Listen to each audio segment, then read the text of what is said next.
모두가 말렸습니다. 연매출 800억, 직원 47명짜리 한국 중소기업이 테슬라의 3배 단가 제안을 거절했기 때문입니다. 미쳤다. 오만하다. 기회를 걷어찼다. 실리콘밸리 본사 회의실에서도 웃음이 나왔습니다.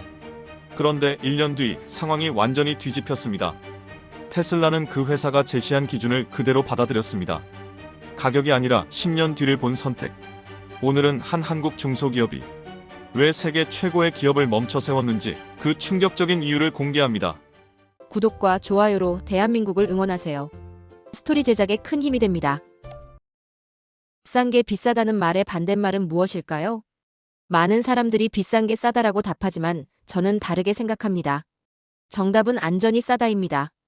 2022년 테슬라 배터리 조달 담당 부사장이 한국의 작은 배터리 회사로부터 기존 단가의 3배를 제안했음에도 거절당했습니다. 그들이 거절한 이유는 단 하나였습니다. 저는 제임스 톰슨입니다. 테슬라 배터리 조달 담당 부사장으로 15년째 근무하고 있습니다. 실리콘밸리 본사 12층 회의실에서 저는 지금까지 한 번도 경험하지 못한 상황을 마주했습니다. 2022년 9월 테슬라는 중국 배터리 공급망 의존도를 낮춰야 한다는 긴급 과제를 안고 있었습니다. 회의 테이블에는 임원 7명이 앉아 있었습니다. CEO 직속 부사장이 먼저 입을 열었습니다. 중국 공급망 리스크를 분산해야 합니다. 대안을 찾으세요. 저는 이미 준비한 자료를 펼쳤습니다. 한국, 일본, 유럽의 배터리 제조사 리스트였습니다. 그 중에서도 한국 업체들이 눈에 띄었습니다. LG에너지솔루션, 삼성 SDI, SK온 같은 대기업은 이미 다른 자동차 회사들과 장기 계약을 맺고 있었습니다. 그래서 저는 중소규모 업체를 찾기로 했습니다. 충청북도 청주에 위치한 K셀이라는 회사가 리스트에 올라왔습니다. 연매출 800억 원, 직원 47명 규모였습니다. 작지만 유럽과 일본의 전기차 업체 9곳에 배터리셀을 납품하고 있었습니다. 기술력은 검증되어 있다고 판단했습니다. 저는 K셀의 파격적인 조건을 제시했습니다. 기존 납품 단가의 3배, 10년 장기 계약, 성금 50% 지급이었습니다. 어떤 중소기업도 거절할 수 없는 조건이라고 생각했습니다. 이틀 뒤 답장이 왔습니다. 30분 만에 작성된 것으로 보이는 짧은 이메일이었습니다. 제목은 제안 검토 결과였습니다. 본문은 더 간결했습니다. 귀사의 제안을 검토한 결과 기술적 결함 우려로 인해 계약을 사양하겠습니다. 귀사가 요구하신 사양으로는 5년 뒤 리콜이 발생할 가능성이 있습니다. 저는 화면을 다시 읽었습니다. 3번을 더 읽었습니다. 이해할 수 없었습니다. 3배 단가를 제시했는데 거절당했다는 사실이 믿기지 않았습니다. 게다가 테슬라의 기술 사양에 문제가 있다고 지적하다니요. 저는 즉시 K셀 대표에게 전화를 걸었습니다. 김태훈이라는 이름의 51세 남성이었습니다. 김 대표님, 저희 제안을 다시 검토해 주시겠습니까? 조건을 더 올릴 수도 있습니다. 김 대표는 조용히 대답했습니다. 톰슨 부사장님, 금액의 문제가 아닙니다. 저희는 귀사의 배터리 사양서를 분석했습니다. 충방전 사이클 기준, 온도 관리 범위, 전압 안정성 허용치를 검토한 결과 초기 3년은 문제없지만 5년 이후 열화율이 급격히 증가합니다. 저희는 그런 제품을 만들지 않습니다. 전화를 끊고 나서도 저는 어이가 없었습니다. 감히 테슬라를 거절하다니. 그것도 기술적 결함을 이유로. 저는 본사 회의실로 돌아가 보고했습니다. 한국의 중소배터리 업체가 저희 제안을 거절했습니다. 회의실이 조용해졌습니다. 누군가 물었습니다. 이유가 뭡니까? 저희 기술 사양에 문제가 있다고 합니다. 회의실에 웃음이 터졌습니다. 테슬라의 기술을 문제 삼는 회사라니. 저 역시 그렇게 생각했습니다. 하지만 한편으로는 궁금했습니다. 대체 무슨 근거로 저런 말을 하는 걸까요? 일주일 뒤 저는 인천공항에 내렸습니다. 본사에서는 이 출장을 만료했습니다. 거절한 회사를 왜 직접 찾아가느냐는 반응이었습니다. 하지만 저는 확인하고 싶었습니다. 대체 무슨 근거로 테슬라의 제안을 거절했는지 직접 보고 싶었습니다. 청주까지는 차로 2시간이 걸렸습니다. 산업단지 외곽에 위치한 K셀 공장은 생각보다 작았습니다. 3층 건물 하나와 부속 건물 2채, 그리고 지하시설이 전부였습니다. 건물 외벽에는 회사 로고조차 크게 붙어 있지 않았습니다. 주차장에는 승용차 15대 정도가 서 있었습니다. 화려한 실리콘밸리 본사와는 너무나 대조적인 모습이었습니다. 하지만 건물 옥상에 설치된 태양광 패널과 깨끗하게 정돈된 외관에서 묘한 정교함이 느껴졌습니다. 김태훈 대표가 입구에서 저를 맞았습니다. 50대 초반으로 보이는 그는 정장 대신 작업복을 입고 있었습니다. 저를 2층 생산 라인으로 안내했습니다. 25명 정도의 직원들이 배터리셀 조립 작업을 하고 있었습니다. 연간 생산량은 배터리셀 기준으로 120만 개 정도였습니다. 김 대표는 대량 생산보다는 고신뢰성 제품에 집중한다고 설명했습니다. 벽에는 독일, 일본, 프랑스 전기차 업체들의 공급업체 인증서가 걸려 있었습니다. 포르쉐, 도요타, 르노 같은 이름들이 보였습니다. 김 대표가 지하로 통하는 계단을 가리켰습니다. 지하 1층으로 내려가자 온도와 습도가 확연히 달라졌습니다. 항온항습 시설이었습니다. 통로 양쪽으로 투명 유리벽이 있었고 그 안에는 수백 개의 배터리셀이 테스트 장비에 연결되어 있었습니다. 이곳은 장기 안정성 테스트실입니다. 김 대표가 첫 번째 유리벽 앞에 멈춰 섰습니다. 모니터에는 실시간 데이터가 표시되고 있었습니다. 저 배터리들은 지금 3650번째 충방전 사이클을 진행 중입니다. 10년치 사용량을 시뮬레이션하는 겁니다. 저는 놀랐습니다. 18개월 동안 테스트만 한다는 뜻이었습니다. 그 사이에 시장은 변하고 경쟁사는 앞서 나갈 텐데요. 다음 테스트실에는 온도 챔버들이 줄지어 있었습니다. 영하 40도에서 영상 85도까지 온도를 변화시키면서 배터리 성능을 측정하는 공간이었습니다. 한 챔버 앞에 멈춰선 김 대표가 모니터를 가리켰습니다. 톰슨 부사장님이 보내주신 사양서대로 만든 샘플입니다. 지금 2847번째 사이클입니다. 그래프가 화면에 표시되었습니다. 처음 1000사이클까지는 안정적이었습니다. 하지만 2000사이클을 넘어서자 용량 감소율이 가파르게 증가했습니다. 5년 시점부터 열화율이 급격히 올라갔습니다. 7년 차에는 초기 용량의 70% 이하로 떨어졌습니다. 전압 관리 범위 때문입니다. 귀사의 사양은 충전 상한을 4.35V로 설정했습니다. 이렇게 하면 초기 용량은 높아지지만 장기적으로 양극재 구조가 불안정해집니다. 김 대표는 옆 챔버를 가리켰습니다. 이쪽은 저희가 제안하는 사양입니다. 충전 상한을 4.2V로 낮췄습니다. 초기 용량은 8% 낮지만 10년 후에도 초기 용량의 80%를 유지합니다. 저는 당황스러웠습니다. 테슬라는 당장의 주행거리를 우선시했습니다. 하지만 이 회사는 10년 뒤를 보고 있었습니다. 청주에서 돌아온 다음 날, 저는 본사 회의실에 섰습니다. 화상회의 화면에는 임원 12명이 접속해 있었습니다. CEO 직속 부사장, 기술 담당 임원, 구매 담당 임원들이었습니다. 저는 K셀 방문 결과를 보고해야 했습니다. 한국 출장 결과를 말씀드리겠습니다. K셀은 연매출 800억 원 규모의 중소기업입니다. 직원 47명이 연간 120만 개의 배터리셀을 생산하고 있습니다. 구매 담당 임원이 먼저 질문했습니다. 그래서 계약은 성사되었습니까? 아닙니다. 여전히 거절 의사를 밝혔습니다. 회의실이 술렁였습니다. 한 임원은 웃음을 참지 않았습니다. 3배 단가를 제시했는데도 거절했다는 겁니까? 네, 맞습니다. 그들은 우리 사양에 기술적 문제가 있다고 주장합니다. 기술 담당 임원이 끼어들었습니다. 무슨 문제라는 겁니까? 충전 전압 상한 설정 때문에 5년 후 배터리 열화율이 급격히 증가한다고 합니다. 그들은 18개월 동안 10년치 충방전 테스트를 진행했고 데이터상으로 7년 차에 용량이 70% 이하로 떨어진다고 주장했습니다.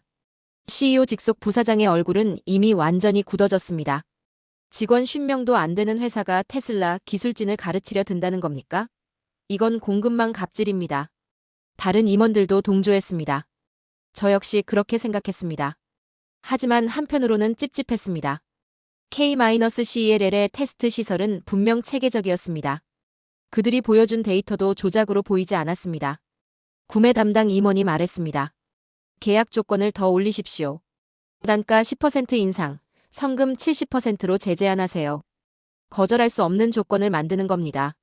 저는 고개를 저었습니다. 금액 문제가 아닌 것 같습니다. 그들은 장기 신뢰성을 이유로 거절했습니다. 그럼 다른 한국 업체를 찾으세요. 한국의 배터리 회사가 한두 개입니까? 회의는 그렇게 끝났습니다. 결론은 명확했습니다.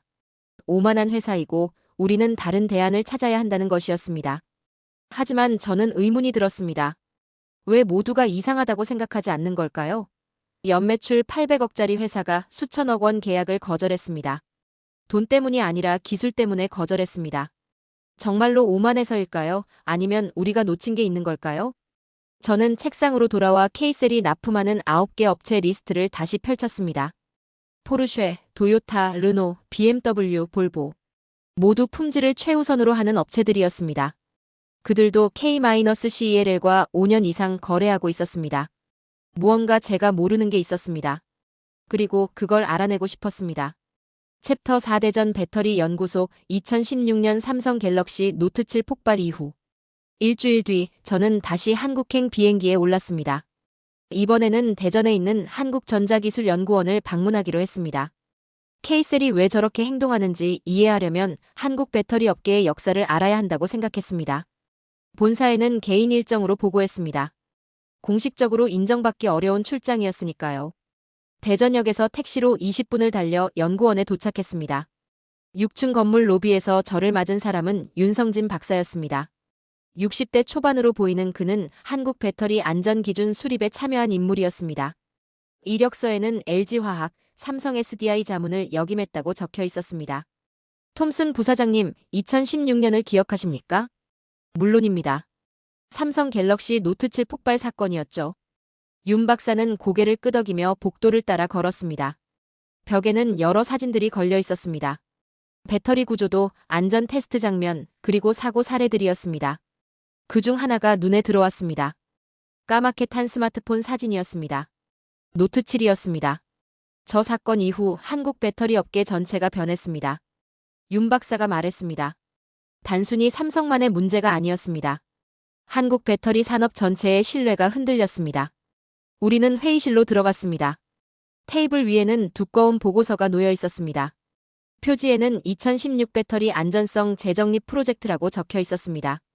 노트 7 사건 당시 협력사였던 한 중소기업 이야기를 해드리겠습니다. 그 회사는 배터리 분리막을 납품했습니다. 법적으로 그 회사에는 아무런 책임이 없었습니다. 폭발 원인은 배터리 설계 결함이었으니까요. 분리막 자체에는 하자가 없었습니다. 그런데요. 그 회사는 자체적으로 리콜을 결정했습니다. 윤 박사가 보고서를 펼쳤습니다.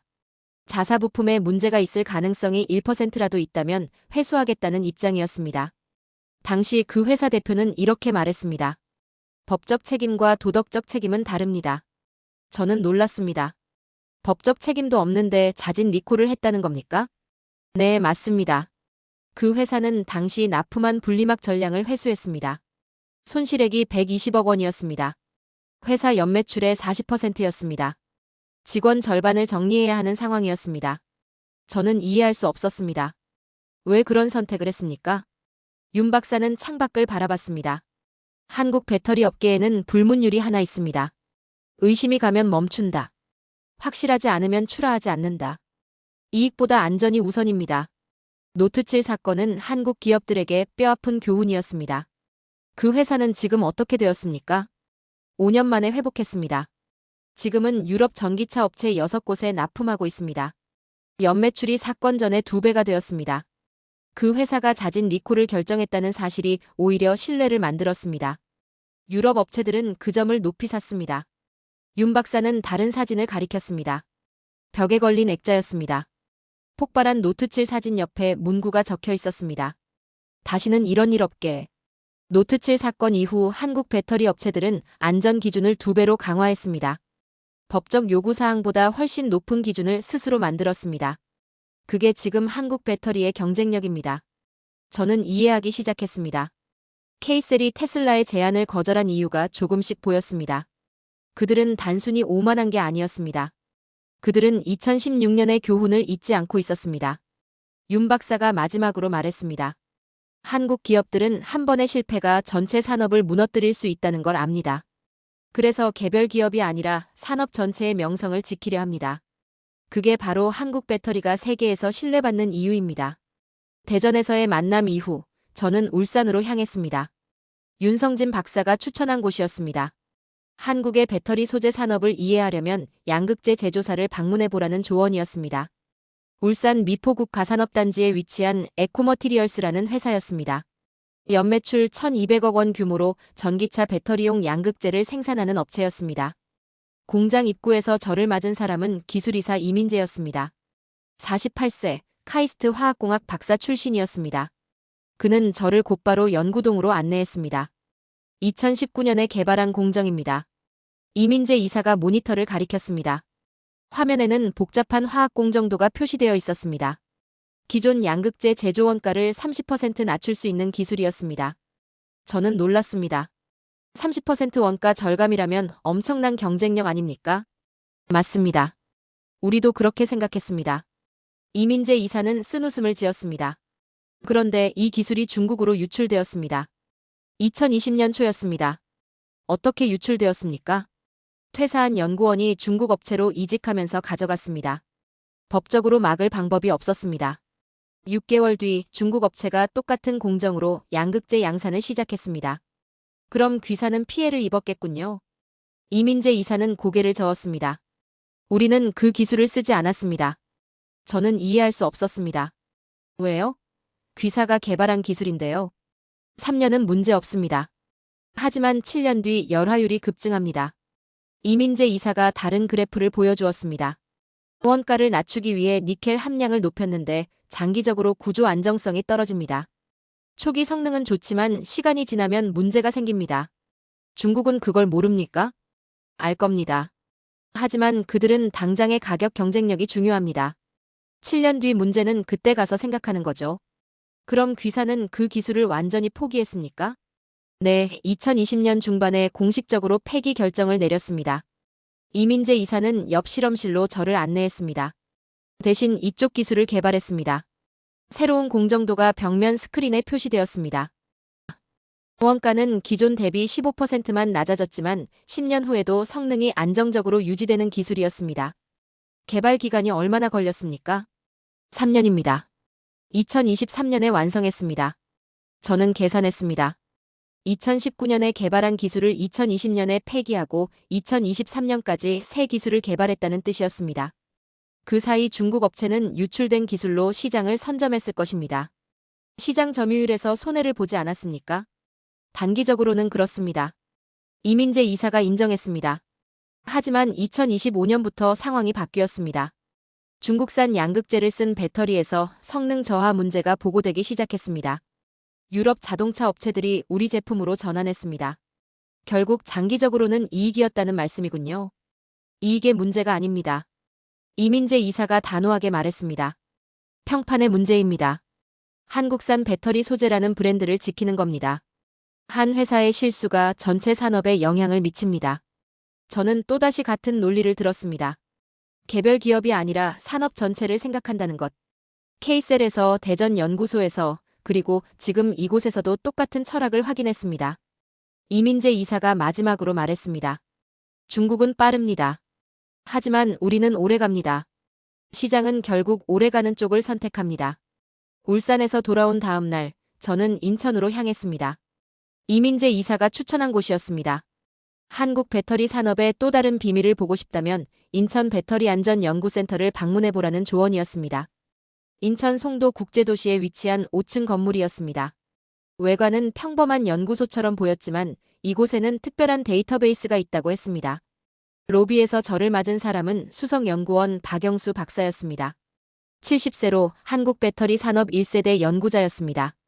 흰 머리와 주름진 얼굴이었지만 눈빛만은 여전히 날카로웠습니다. 톰슨 부사장님, 성공 사례는 많이 보셨을 겁니다. 이제 실패 사례를 보여드리겠습니다. 박영수 박사는 저를 지하 2층으로 안내했습니다. 엘리베이터 문이 열리자 서늘한 공기가 느껴졌습니다. 복도 양쪽으로 문이 줄지어 있었고 각 문마다 연도가 표시되어 있었습니다. 2004년, 2008년, 2012년, 2016년, 2020년. 이곳은 배터리 실패 데이터 보관소입니다. 박영수 박사가 설명했습니다. 1999년부터 지금까지 한국에서 발생한 모든 배터리 불량, 폭발, 열화 사례를 기록하고 있습니다. 모든 사례를요? 네, 맞습니다. 삼성, LG, SK는 물론이고 중소기업들까지 포함됩니다. 박영수 박사가 2016년이라고 표시된 문을 열었습니다. 안에는 서랍장들이 빼곡히 들어차 있었습니다. 갤럭시 노트 7 사건 관련 자료입니다. 폭발한 배터리 샘플 273개, 분석 보고서 1847건, 테스트 데이터 12만 건이 보관되어 있습니다. 왜 이런 자료를 보관합니까? 같은 실수를 반복하지 않기 위해서입니다. 박영수 박사는 한 서랍을 열었습니다.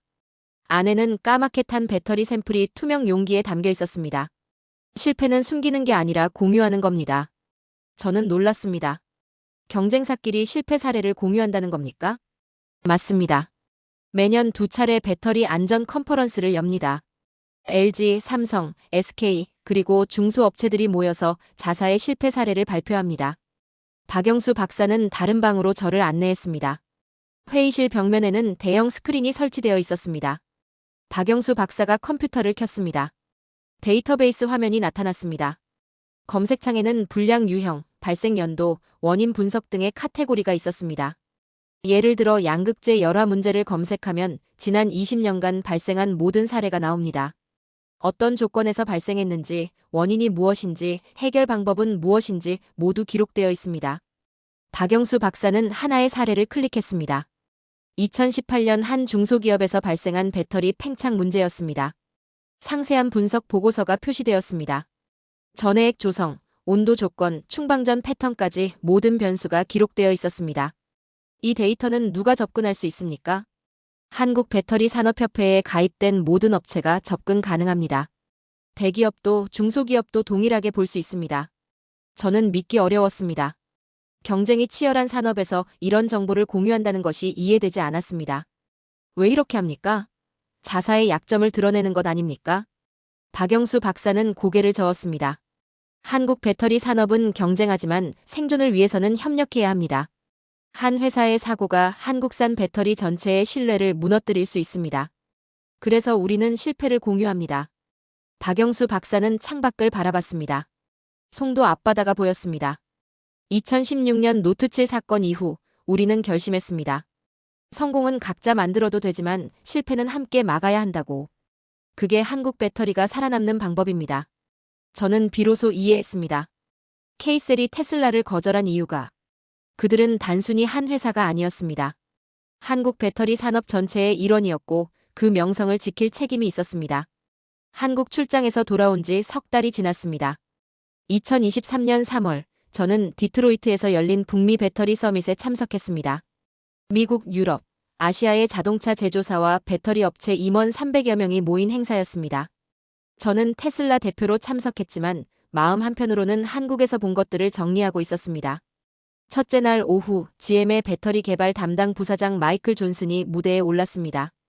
그는 GM의 새로운 배터리 조달 정책을 발표할 예정이었습니다. GM은 2024년부터 한국식 장기 안전성 테스트를 도입합니다. 존슨 부사장이 선언했습니다. 모든 배터리 공급업체는 10년치 충방전 시뮬레이션 데이터를 제출해야 합니다. 청중석이 술렁였습니다. 10년치 테스트라면 최소 18개월이 필요합니다. 개발 기간이 그만큼 늘어난다는 뜻이었습니다. 존슨 부사장은 화면에 그래프를 띄웠습니다. 한국 배터리와 중국 배터리의 장기 성능 비교 데이터였습니다. 5년 차까지는 비슷했지만 7년 이후 격차가 벌어졌습니다. 한국산은 초기 용량의 80%를 유지했지만 중국산은 65%까지 떨어졌습니다. 우리는 5년 보증이 아니라 10년 신뢰를 원합니다. 존슨 부사장이 말했습니다. 단기 비용 절감보다 장기 평판이 중요합니다. 휴식 시간에 저는 포드의 배터리 조달 담당 이사를 만났습니다. 그 역시 비슷한 고민을 하고 있었습니다. 한국 업체들과 일해보니 다릅니다. 그가 말했습니다. 그들은 계약서보다 신뢰를 중시합니다. 문제가 생기면 법적 책임 여부와 관계없이 해결하려고 합니다. 저도 그걸 경험했습니다. 저는 K셀 이야기를 꺼냈습니다. 그들은 테슬라의 3배 제안을 거절했습니다. 기술적 결함을 이유로요. 포드 이사는 고개를 끄덕였습니다. 그게 한국식입니다. 당장의 돈보다 10년 뒤를 봅니다. 둘째 날, 저는 발표 순서를 맡았습니다. 주제는 배터리 공급망 다각화 전략이었습니다. 저는 원래 준비한 자료를 수정했습니다. 제목을 바꿨습니다. 비용이 아닌 책임 중심 조달. 테슬라는 배터리 조달 기준을 변경합니다. 저는 청중 앞에서 말했습니다. 단가와 납기보다 장기 안정성과 책임을 우선합니다. 슬라이드에는 K셀의 테스트 시설 사진이 나타났습니다. 10년치 시뮬레이션을 진행하는 장비들이었습니다. 이 회사는 직원 47명입니다. 하지만 18개월 동안 테스트만 합니다. 수익보다 안전을 선택합니다. 저는 청주에서 본 것을 설명했습니다. 발표가 끝나고 여러 사람이 저에게 다가왔습니다. 대부분 한국 배터리 업체와의 협력 경험을 물었습니다. 유럽 자동차 업체 임원 한 명이 말했습니다. 우리도 비슷한 경험을 했습니다. 독일 프리미엄 브랜드 배터리 담당이었습니다. 한국 업체는 계약 조건보다 제품 품질에 집착합니다. 처음에는 이해하기 어려웠지만 지금은 그게 경쟁력이라는 걸 압니다. 셋째 날 폐회식에서 주최 측은 서밋 결과를 요약했습니다. 참석 업체 중 70%가 한국식 장기 테스트 도입을 검토 중이라고 발표했습니다. 배터리 산업의 기준이 바뀌고 있었습니다. 저는 호텔로 돌아와 노트북을 열었습니다. 본사에 보낼 보고서를 작성하기 시작했습니다. 제목은 한국 배터리 산업의 경쟁력 분석이었습니다. 한국 기업들이 파는 건 배터리가 아니라 시간이 증명할 신뢰입니다. 마지막 문장을 적었습니다. 한국은 부품을 팔지 않습니다.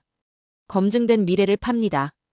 2024년 9월, 저는 다시 청주에 있었습니다. 이번에는 K셀과 정식 계약을 체결하러 왔습니다. 1년 전 거절당했던 그 회의실에 다시 앉아 있었습니다. 김태훈 대표가 맞은편에 앉았고 그의 옆에는 기술이사와 품질 담당 이사가 자리했습니다. 테슬라가 사양을 수정했습니다. 저는 새로운 기술 문서를 펼쳤습니다. 충전 전압 상한을 4.35V에서 4.2V로 낮췄습니다. K셀이 제안했던 기준을 수용한 것입니다. 김태훈 대표는 문서를 꼼꼼히 검토했습니다. 30분 동안 한 페이지씩 넘기며 확인했습니다. 그리고 고개를 끄덕였습니다. 이제 협력할 수 있겠습니다. 계약서를 작성하는 동안 저는 특이한 조항을 발견했습니다. 10년 후 성능 미달 시 전량 배상이라는 문구였습니다. 일반적인 계약서에는 없는 내용이었습니다. 이 조항은 왜 넣으셨습니까? 김 대표가 대답했습니다. 우리가 10년을 보장한다고 말한 이상 책임도 10년 동안 져야 합니다. 말과 행동이 일치해야 신뢰가 생깁니다. 저는 그 조항을 그대로 두기로 했습니다. 테슬라 법무팀은 반대했지만 저는 설득했습니다. 이 조항이야말로 K셀과 일해야 하는 이유라고. 계약서에 서명하고 나서 김 대표가 공장 투어를 제안했습니다. 1년 전 방문했던 지하 테스트실로 다시 내려갔습니다. 그곳에는 테슬라 신규 사양으로 제작된 배터리들이 테스트 중이었습니다. 이미 9개월째 테스트하고 있습니다. 김 대표가 모니터를 가리켰습니다. 현재 2340번째 사이클입니다. 예상대로 안정적입니다. 계약도 체결하기 전에 테스트를 시작하셨습니까? 김 대표는 미소 지었습니다. 귀사가 사양을 수정할 거라고 믿었습니다. 준비하는 데 시간이 필요하니까요. 저는 그제야 알았습니다. K셀은 처음부터 테슬라와 협력하고 싶어 했습니다. 단지 잘못된 방식으로는 하지 않겠다는 것 뿐이었습니다. 공장을 나와 주차장으로 걸어가는 길에 김 대표가 물었습니다. 1년 전과 지금 뭐가 달라졌습니까? 저는 잠시 생각했습니다. 제가 달라졌습니다. 1년 전에는 가격과 납기만 봤습니다. 지금은 10년 뒤를 봅니다. 그날 저녁 인천공항 출국장에서 저는 노트에 메모를 남겼습니다. 싼 게 비싸다는 말의 반대는 비싼 게 싸다가 아니라 안전이 싸다입니다. 샌프란시스코행 비행기 안에서 저는 본사에 보낼 최종 보고서를 작성했습니다. 제목은 배터리 조달 철학의 전환이었습니다. 보고서 마지막 문단을 적었습니다. 한국 배터리 산업이 강한 이유는 기술력만이 아닙니다. 그들은 개별 기업이 아니라 산업 전체의 명성을 지킵니다. 한 회사의 실패가 모두의 실패라는 것을 압니다. 그래서 실패를 공유하고 안전을 최우선으로 하며 10년 뒤를 약속합니다. 테슬라도 이제 그 철학을 배워야 합니다. 비행기가 이륙했습니다. 창밖으로 서울의 야경이 보였습니다. 저는 1년 전과는 다른 사람이 되어 돌아가고 있었습니다. 오늘 이야기는 여기까지입니다. 제임스 톰슨이 한국에서 목격한 것은 단순한 기술력이 아니었습니다. 그것은 철학이었습니다. 당장의 이익보다 10년 뒤를 선택하는 용기, 법적 책임이 없어도 도덕적 책임을 지는 양심, 한 기업의 실수가 산업 전체를 흔들 수 있다는 각오였습니다. 세계는 한국 배터리를 삽니다. 하지만 그들이 진짜 사는 것은 배터리가 아닙니다. 20년간 축적된 실패 데이터를 공유하는 투명성, 1% 의심에도 전량 회수하는 책임감, 그리고 검증되지 않은 제품은 절대 출하하지 않는다는 원칙입니다. 한국 기업들이 지켜온 것은 단순한 품질 기준이 아니었습니다. 그것은 대한민국이라는 이름에 새겨진 신뢰였습니다. 작은 나라, 적은 자원, 하지만 세계 최고의 명성. 그 명성은 타협 없는 안전과 시간이 증명할 약속 위에 세워졌습니다. 그것이 바로 한국이 세계 배터리 시장을 이끄는 진짜 이유입니다. 대한스토리는 더 좋은 내용으로 다시 찾아뵙겠습니다. 긴 시간 시청해주셔서 감사합니다.